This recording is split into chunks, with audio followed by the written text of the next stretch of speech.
The old photograph on the mantelpiece was lying. It showed a boy with a gap-toothed grin and bright, trusting eyes, his small hand clutching my finger like it was the only anchor in the world. I ironed my shirt, the steam hissing a soft, mournful sound in the quiet house, and tried to remember the last time my son, Leo, had looked at me with anything other than polite, measured distance. The crease down the sleeve had to be perfect, sharp as a razor's edge, because it was the only thing left in my life that I could control. What had happened to that boy, and who was this stranger I was meeting for lunch? Before I dive in, let me know in the comments where you're watching from. And if you enjoy stories like this, please like and subscribe. It helps me keep sharing more. I hung the shirt, the pristine white fabric looking almost alien against the faded floral wallpaper of my bedroom, a room my wife, Helen, had decorated 30 years ago. Every object in this house was a ghost, a memory of a time when laughter didn't feel like a foreign language. The worn patch on the armchair where she used to sit, the faint scent of her lavender perfume that still clung to the curtains on a warm day, the silence that had swallowed this house whole after she was gone. I'd thought Leo and I would navigate that silence together, that grief would be a bridge. Instead, it became a chasm. He'd handled everything after the funeral with a terrifying efficiency, all checklists and phone calls, his face a mask of composed practicality. I was the one who fell apart, and I think he never forgave me for that weakness. He saw my tears not as love, but as a burden. But I buttoned the shirt, my fingers fumbling, the knuckles swollen with age. I looked at myself in the mirror. An old man, my face a roadmap of worries, my eyes carrying the quiet dread that had become my constant companion. It was a dread that whispered to me in the dead of night, that sat with me at the lonely dinner table. It told me I was losing him, that my only son was slipping through my fingers like fine sand, and I was powerless to stop it. Our phone calls had become scheduled, brief. He'd ask the same 3 questions. Are you eating well? Have you been out of the house? Is there anything you need? They weren't questions born of care, but of obligation. He was ticking off the check on dad box on his to-do list. I tried to tell him things once about the leaky faucet or the strange bird that had made a nest in the old oak tree, but I could hear the tapping of a keyboard in the background, the vacant ahas of a man whose mind was a million miles away. So I stopped trying. I just answered his questions. Yes, I'm eating. Yes, I've been out. No, I don't need anything. Nothing except my son back. Have you ever tried so hard to believe a lie just to keep the peace in your own family? That's what this lunch felt like. Another lie. He'd called last week, his voice brisk. Dad, I've booked us a table. The Oak Room, 12:30 on Friday, don't be late. It wasn't an invitation, it was a summons, but I clung to it like a drowning man to a piece of driftwood. Maybe this time would be different. Maybe he'd look at me. Really look at me. I straightened my collar, the starched fabric chafing my neck.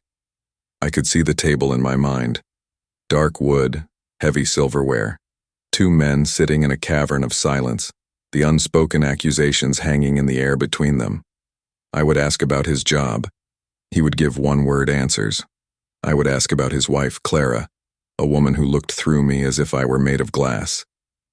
He would say, "She's fine." The silence would stretch, thick and suffocating, until one of us would finally glance at our watch and declare it was time to go. It was a familiar, painful dance. Yet I put on my best shoes. I combed my thinning hair. I practiced a smile in the mirror that didn't look as broken as I felt. Because this was my son, and hope, I've learned, is the last thing to die, even long after it should have. It was 11:45. Time to go. I grabbed my keys from the bowl by the door, the metal cool against my palm, my wallet, my phone. Just as my hand touched the doorknob, the phone vibrated, a jarring buzz in the profound stillness of the house. I glanced at the screen, expecting it to be Leo, perhaps canceling, a part of me almost wishing he would to spare me the inevitable heartache. But it wasn't his name. It was a name that made a cold knot of fear tighten in my stomach. Dr. Albright. My doctor. Why was he calling me? Our next checkup wasn't for another 3 months. My mind raced through a Rolodex of terrible possibilities. A test result. A shadow on an X-ray. Something he'd forgotten to tell me. I almost let it go to voicemail. I didn't have the strength for bad news today, not today. But a doctor doesn't call on a Friday morning unless it's important. I took a shaky breath and answered, my voice barely a whisper. Hello? The line was quiet for a second, and then his voice came through, stripped of its usual cheerful bedside manner. It was tight, urgent, and laced with an emotion I couldn't place. It sounded like a warning. He didn't say hello. He didn't ask how I was.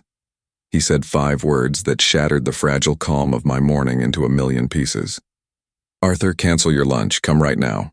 My hand was still on the doorknob, the brass suddenly feeling ice cold against my skin. Dr. Albright's words echoed in the hollow space of the hallway, stripping the air of all warmth, all possibility. Come right now. It wasn't a request. It was a command wrapped in panic. My lunch with Leo, the fragile hope I'd so carefully constructed, evaporated like morning mist. I remember driving these same streets with Helen beside me, her hand resting lightly on my knee, the car filled with her easy laughter as she'd tell me about some funny thing a customer said at her bookshop. The sunlight would catch the silver threads in her hair, and in those moments, the world felt simple, solid, and kind. How could a place so full of warm memories suddenly feel so hostile? The familiar oak trees lining the road seemed to lean in, their branches like skeletal fingers, their leaves whispering warnings I couldn't understand. Have you ever driven somewhere knowing deep in your bones that the life you knew was about to end? Every red light felt like an eternity, a cruel pause forcing me to confront the storm of questions raging in my mind. My heart hammered against my ribs, a frantic, trapped bird. I told myself it was about my own health. The checkup last month, the blood work. Maybe they'd found something. I tried to perform a quick inventory of my own body. Did my joints ache more than usual? Was that cough this morning something more than a tickle? I felt old, tired. But I didn't feel sick. Not sick enough for a summons like this. A cold sweat pricked at my forehead, and I gripped the worn leather of the steering wheel, my knuckles white. The sensation was grounding, a small, solid thing in a world that was tilting on its axis. Then a darker thought, a more terrifying one, pushed its way to the surface. What if it wasn't about me? Doctors have a code, a duty of confidentiality. Dr. Albright was my doctor, but he had also been Helen's, and for a time when he was a boy, he had been Leo's. He wouldn't call me about another patient, unless that patient was my son, unless Leo had listed me as his emergency contact. A crash, an accident. My foot pressed harder on the accelerator. The tidy suburban houses blurred into a meaningless smear of brick and glass. I thought my heart couldn't handle another blow after losing Helen.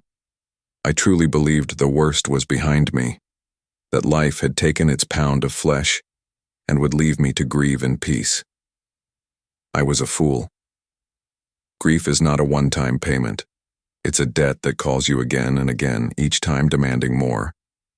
What would you do if you were me? Would you call your son and risk hearing a stranger's voice on the other end, or maybe no voice at all? I couldn't. I couldn't risk it. It was better to drive into the unknown, to let Dr. Albright deliver the verdict, whatever it may be. At least then it would be final. The clinic's waiting room was empty, which only amplified the dread. The air smelled of antiseptic and quiet fear. The clock on the wall ticked with an aggressive loudness, each second a hammer blow against my sanity. The receptionist, a young woman I'd seen a dozen times, looked up at me and her polite smile faltered. In her eyes, I saw it. Pity. That was worse than any diagnosis. She didn't even ask my name. She just nodded toward the hallway and whispered, He's waiting for you in his office, Arthur. Go right in. The walk down that corridor felt like miles. My shoes made no sound on the linoleum floor. I pushed open the heavy wooden door to his office. Dr. Albright was standing by the window, his back to me, staring out at the parking lot. He was a tall, usually cheerful man, but now his shoulders were slumped, weighted down. He turned, and his face was pale, his expression grim. There were no pleasantries. He just gestured to the chair opposite his desk. Arthur, thank you for coming so quickly. His voice was low, strained. I sat, my body feeling strangely disconnected, my hands resting on my knees like two foreign objects. I couldn't speak. I could only wait for the axe to fall. He sat down, his chair sighing under his weight, and folded his hands on the blotter. He didn't look at me. He looked at his hands, as if he were afraid of what I would see in his eyes. He finally spoke, his words measured and heavy. Before I say anything, he started, his voice cracking slightly. I need to ask you something. When was the last time you had a real conversation with Leo? Not about the weather or if you're eating. A real one. The question sideswiped me. I don't know, I stammered. A few months, maybe longer. Why? Instead of answering, he reached for a large manila envelope on his desk. He opened the clasp with deliberate, agonizing slowness. He slid out a large, glossy film and placed it on the light box on his desk, flicking on the switch. The stark white light illuminated a ghostly image of a human torso, the delicate lattice of ribs, the faint shadow of a heart. It was an X-ray. But it wasn't mine. I stared at it, confused, my mind refusing to make the connection. And then I saw it. There, in the top right corner, was a name typed in small black letters. It wasn't my name, it was my son's, Leo. It was my... I remember Leo falling off his first bicycle, the one I'd spent a week assembling in the garage. He'd come running to me, his face streaked with dirt and tears, holding up a knee that was a mess of blood and gravel.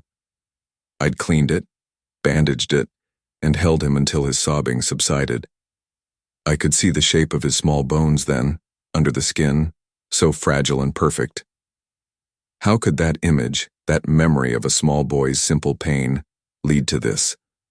A ghostly picture of a man's ribcage, lit by a harsh, unforgiving light, with my son's name typed in the corner like an epitaph. The sight of it, the clinical black and white of it, stole the breath from my lungs. It was the same kind of light box they used when they showed me Helen's scans, the ones that mapped out the darkness that was consuming her from the inside. The room felt suddenly cold, the air thin. The polished wood of the desk, the neat rows of leather-bound medical books on the shelves, they all seemed to mock me, a stage set for a tragedy I was being forced to watch. What is it? I whispered, the words feeling like sandpaper in my throat. Is it cancer? I braced myself, my body tensing for the blow. I had rehearsed this moment with my own mortality 1,000 times in the dark, but I was completely unprepared to face it for my son. Dr. Albright didn't answer immediately. He switched off the light box, plunging the X-ray back into shadow as if he couldn't bear to look at it a moment longer. He looked at me then, and his eyes were filled with a deep, profound sorrow. It wasn't the clinical sympathy of a doctor delivering bad news. This was something else. Something personal. No, Arthur, he said softly. It's not cancer. The lungs are clear. The heart is strong. A wave of relief washed over me, so powerful it left me dizzy. For a split second, the world righted itself. It was a mistake, a mix-up. But the relief was gone as quickly as it came, replaced by a renewed sense of dread. The look on his face hadn't changed. Have you ever been given a piece of good news that feels like a lie? He continued, his voice heavy. This X-ray is from 6 weeks ago. Physically, your son is fine. He's strong, healthy. I stared at him, my mind unable to process the contradiction. Then why? I asked, my voice rising. Why did you call me? Why show me this? He leaned forward, his elbows on the desk, his expression turning grave. Because I'm not worried about his physical health, Arthur. I'm worried about him. I'm worried about his soul. The word soul felt so out of place in this sterile scientific room. It was a word for priests and poets, not for doctors.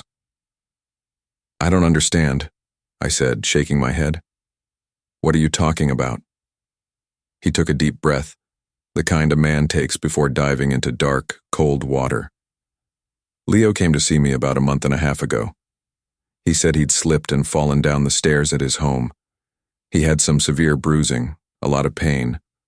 I ordered this X-ray as a precaution. He paused, letting the words sink in. He was adamant about it. A simple fall, he kept saying. He even laughed about being clumsy. A fall. I pictured Leo's pristine, minimalist house, the one Clara decorated from magazines with its polished hardwood floors and floating staircase. It was easy to imagine someone slipping. But why would that warrant a panicked phone call to me weeks later? Do you think a father ever truly stops seeing his son as a child who needs protecting?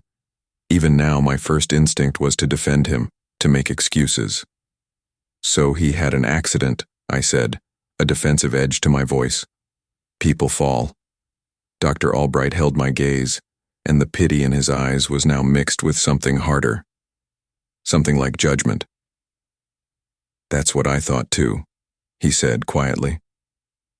It's what I documented. But I was wrong. He reached into the envelope again, and this time he didn't pull out a scan. He pulled out a photograph, a standard glossy print, and slid it across the desk toward me. It landed face down. His wife, Clara, came to see me this morning, he said, his voice dropping to a near whisper. She was terrified. She said she couldn't live with the lies anymore. She brought this for me. My hand trembled as I reached for it. I turned it over. It was a picture of a woman's face, her cheek a swollen, grotesque canvas of purple and black bruising, a small stitched cut curving just below her eye. It was Clara. And then Dr. Albright delivered the final, devastating blow, shattering the last image I had of the boy with the gap-toothed grin. That X-ray, Arthur, he said, his voice thick with disgust. It shows 3 broken ribs. Leo didn't get them from falling down the stairs. He got them when his wife fought back. The glossy photograph of Clara's battered face lay on the desk between us, a brutal island in a sea of polished wood. My son did that. The phrase repeated in my mind, a 3-word death sentence for the man I thought I knew. It wasn't a thought. It was a physical sensation, like a shard of glass working its way through my heart. My gaze drifted from the horrific purple and black mottling on her skin to Dr. Albright's face, searching for some mistake, some possibility this was all a terrible misunderstanding. But there was none. There was only the quiet, humming sound of the fluorescent lights overhead, a sound I'd never noticed before, now buzzing with the frequency of my own shattered nerves. How can a father's love and a monstrous truth exist in the same heart at the same time? I felt a wave of nausea roll through me. I remembered Clara at their wedding, so vibrant and full of laughter, her hand tucked so trustingly in the crook of Leo's arm. I remembered her a few months ago at a strained family dinner, how quiet she had become.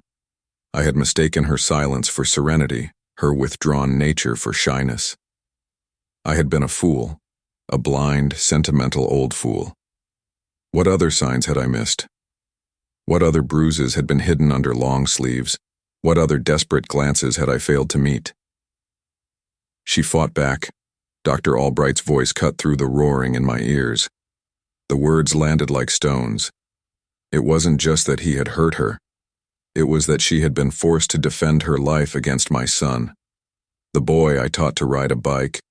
The boy I told to always be gentle, to be kind. I thought of his hands. They were strong hands, capable.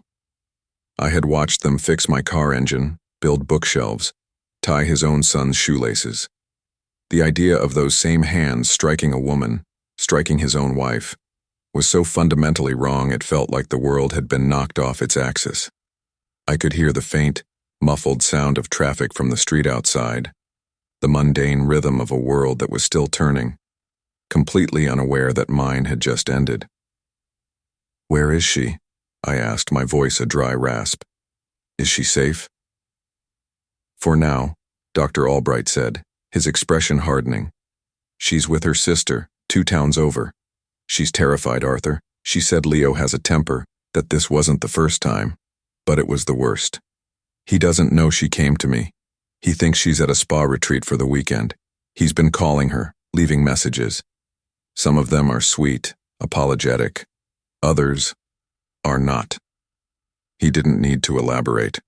The unspoken threat hung in the air, thick and suffocating. My son wasn't just violent. He was manipulative. A monster wearing a familiar face. I finally looked down at my own hands resting on my lap. They were old hands, spotted with age, the veins standing out like blue rivers on a weathered map. They looked weak, useless. How do you protect someone from your own blood? The question was a labyrinth with no exit. All those lunches, all those stilted phone calls. I had been so consumed with my own loneliness, my own grief over losing the boy he used to be, that I never once considered the terror someone else might be living with. I had been mourning a ghost while a real person was in danger. The regret was a physical weight, pressing down on my chest, making it hard to breathe. I felt a sudden hot shame. What would Helen think? Helen, who had loved Leo with a fierceness that could move mountains. She would be heartbroken, but she would not have been blind. She would have seen the darkness in him. She always saw things I missed. What do I do? The question was pathetic, the plea of a broken man. I was his father. I should know what to do, but I was completely, utterly lost. Dr. Albright sighed, a sound of deep weariness. "She didn't come here to ask for anything, Arthur. She just needed someone to know. She needed the truth to exist outside the walls of her own home. She's planning on leaving him, but she's afraid. He controls their finances, their whole life." He pushed the photograph back toward me. "She wanted you to have this. She said you deserve to know who your son really is." I couldn't bring myself to touch it again. It felt like holding poison. I stood up, my legs unsteady, the room tilting slightly. The drive home was a blur. The world outside my car window looked alien, distorted. The green of the trees was too bright, the blue of the sky too piercing. Every face I saw was a stranger, but none more so than the face of my own son now burned into my mind. I pulled into my driveway, the house looking exactly the same as it had when I left. A silent monument to a life that was now a lie.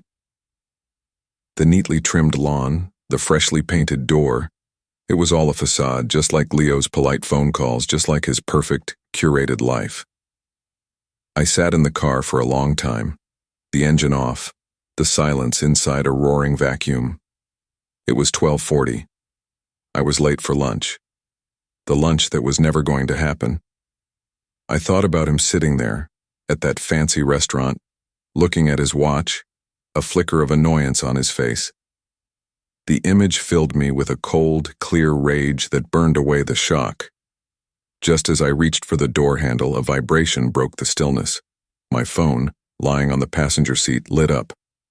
The screen glowed with 2 words that made my blood run cold. It was him. It was Leo. The phone buzzed again, a frantic, insistent vibration against the worn fabric of the passenger seat. Leo. The name on the screen wasn't my son's. It was an accusation. Each buzz was a question. "Where are you? Why are you late? Don't you know I'm waiting?" The man waiting at that table in the Oak Room was a stranger, a violent abuser hiding behind a mask of filial duty. The man I was supposed to meet for lunch didn't exist. He was a fiction I had curated from old photographs and fading memories, a ghost I clung to out of cowardice and desperate hope. And now, the truth was sitting in the pit of my stomach, a cold, hard stone of reality. What would you have done? Would you answer the call and pretend, letting the lie fester for one more day? Or would you let it ring, severing the connection with the silence he so richly deserved? For a moment I was paralyzed. The instinct to answer, to be the dutiful father, was so deeply ingrained it was like breathing. For years I had arranged my life around these small, hollow rituals of contact, grateful for whatever scraps of attention he threw my way. To ignore his call felt like stepping off a cliff. But then, the image of Clara's bruised face flashed in my mind. The grotesque purple blooming on her cheek, the fear in her eyes that Dr. Albright had described. That image was the only thing that mattered now. It was a truth that burned hotter than a lifetime of paternal love. I watched the screen, my jaw tight, my hands clenched into fists. I let it ring, and ring, and ring, until finally it fell silent. The quiet that followed was different. It wasn't the lonely silence of an empty house, it was the charged, deliberate silence of a choice being made. A line had been drawn. I felt a tremor of fear, but beneath it something else was stirring. A cold, unfamiliar resolve. He had hurt her. He had lied. He had broken the most fundamental rules of decency. My grief for the boy he once was had been replaced by a quiet, simmering rage for the man he had become. The phone buzzed again. A text message. I picked it up, my thumb hovering over the notification. I knew what it would say. It would be impatient, annoyed, perhaps even accusatory. I opened it. "Dad, where are you? I've been waiting for 20 minutes. Call me." There it was. The casual entitlement, the complete lack of concern that I might be unwell, that something might have happened. My lateness was simply an inconvenience to him, a disruption to his schedule. I thought about Clara, hiding at her sister's house, probably staring at her own phone, terrified of what the next call or text from her husband might say.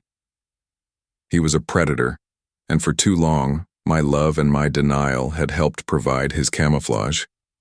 The rage solidified into something hard and clear in my chest. I wasn't powerless. I wasn't just a sad old man in an empty house.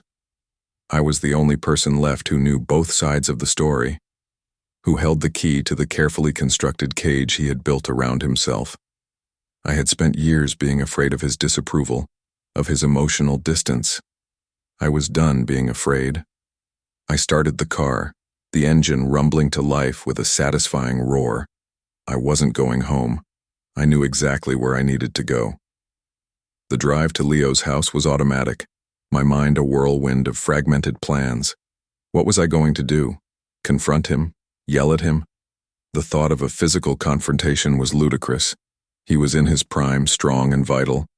I was 72 years old with aching joints and a heart full of cracks. No, this wasn't about strength, it was about truth. I pulled up across the street from his house. It was a perfect house, on a perfect street. A meticulously landscaped lawn, a new expensive car in the driveway, large picture windows that reflected the placid blue sky. It was a portrait of success, a testament to the lie he was living. It was sickening. From this distance I could see the floating staircase through the front window, the staircase he claimed to have fallen down. The lie was so audacious, so casual. He had used the geography of his own home as a weapon and then as an alibi. I sat there for what felt like an hour, the engine idling, just watching the house, waiting. I didn't have a plan, not really. I was operating on pure, unadulterated instinct, an instinct to protect, to expose, to finally, after all these years of silent disappointment, do something that mattered. Then, I saw his car pull into the driveway. He got out, slamming the door with a frustrated violence that sent a flock of sparrows scattering from a nearby tree. He stalked toward his front door, his phone pressed to his ear, his face a mask of irritation. He was probably leaving me another angry voicemail. He fumbled with his keys, unlocked the door, and disappeared inside. Now, it was time. As I got out of my car and started walking across the street, A new, chilling thought entered my mind. Clara had only shown Dr. Albright a picture. But what if there was more? What if there was other evidence hidden somewhere inside that perfect silent house? A seed of an idea, dangerous and uncertain, began to take root. I reached the front porch, the anger giving me a strength I didn't know I possessed. I wasn't here to talk to my son. I was here for something else. I looked at the keypad lock on the door, a modern convenience he'd been so proud of, and I remembered the code. It was the date of his mother's birthday. He was sentimental about all the wrong things. I typed in the numbers, heard the soft click of the lock disengaging, and pushed the door open, stepping out of the sunlight and into the cool, dark entryway of the monster's home. My son didn't live in a home. He lived in a showroom for a life he wasn't leading. The air inside was still and cold, carrying the faint chemical scent of lemon polish and absolutely nothing else. There were no scuff marks on the baseboards, no stack of mail on the console table, no sign that real messy life ever happened here. It was the most profound and immediate betrayal yet, to see the sheer, exhausting effort that went into maintaining this lie. The boy from the photograph on my mantelpiece would have left muddy footprints all over this pristine, soulless floor. The man my son had become erased every trace of himself and everyone else. Where, in a house with no secrets on the surface, would a man like Leo keep his true self? My heart was a cold, heavy pendulum in my chest as I walked through the silent rooms, my old leather-soled shoes a vulgar intrusion on the polished silence. I ran my hand along the back of a sterile white sofa. The fabric felt rough and impersonal beneath my fingertips, like something you'd find in a hotel lobby. Not a home. I knew I didn't have much time. I made my way upstairs, my hand gliding up the cold, smooth steel of the banister. The master bedroom was just as immaculate. The bed was made with military precision, the pillows perfectly fluffed. A wedding portrait sat on the nightstand, Leo and Clara, smiling. It was a perfect lie captured in a silver frame. My eyes scanned the room looking for a flaw in the perfection, and I found it. A heavy, antique-looking chest of drawers stood against the far wall. The top drawer was slightly misaligned, as if it had been forced shut in a hurry. I pulled the handle. Locked. Of course it was. What would a father do, seeing a locked drawer in the room where his son sleeps, knowing what he now knows? Do you respect a monster's privacy? I didn't hesitate. I went into the adjoining bathroom, found a heavy silver hairbrush from a tray on the vanity, and returned. I wedged the handle of the brush into the top of the drawer and pried. The wood groaned, then splintered with a sickening crack. The sound was obscenely loud in the quiet house, but I didn't care. The drawer popped open. Inside, beneath a neatly folded collection of silk ties, was a small black leather-bound notebook. It felt cool and sinister to the touch. It wasn't a diary. It was a ledger. My breath hitched as I flipped through the pages. Each entry was dated. November 14th. Argument over dinner with her parents. Raised voice. Apologized with flowers. January 22nd. She questioned the credit card bill. Accused her of being paranoid. She cried, bought her the bracelet she wanted. And then 6 weeks ago, the entry that made the blood drain from my face. March 3rd. She found the texts. A misunderstanding. She didn't believe me. It got out of hand. Her fault for pushing. The stairs. Stick to the story. It wasn't a record of remorse. It was a manual of control, a cold, calculated log of abuse and manipulation. He wasn't a man with a temper. He was a strategist. Just then I heard it, the low rumble of the garage door opening below me. My blood turned to ice. He was home. I didn't hide. I stood in the middle of the room, the open notebook in my hand, and I waited. I heard his keys hit the glass bowl downstairs, followed by his heavy, angry footsteps on the stairs. He appeared in the doorway, stopping dead when he saw me. His face, a mask of annoyance from his phone call, morphed into pure shock, then darkened into a rage I had never seen before. "What the hell are you doing here?" he snarled. his eyes flicking from my face to the broken drawer, then to the notebook in my hand. "She fought back, Leo," I said, my voice eerily calm. "That's how you broke your ribs, isn't it?" For a split second I saw a flicker of panic, of the little boy caught with his hand in the cookie jar, but it vanished, replaced by an ugly, defensive sneer. "You have no idea what you're talking about," he said, taking a step into the room. "She's a liar, she's manipulative, she twists everything." I just held up the notebook. "Is this a lie, too? Your handwriting hasn't changed that much since you were a boy." He stared at it, his jaw clenching, the muscle twitching in his cheek. He was cornered. And when a rat is cornered, it doesn't apologize. It bites. "This is your fault," he hissed, his voice dropping to a venomous whisper. "If you hadn't been so weak after Mom died, so pathetic, I wouldn't have had to be the strong one for everyone. You left me alone." The final betrayal. It wasn't just that he hurt Clara. It was that in his dark, twisted heart he blamed me for it. In that moment, the last shred of hope I had for the boy in the photograph turned to ash and blew away.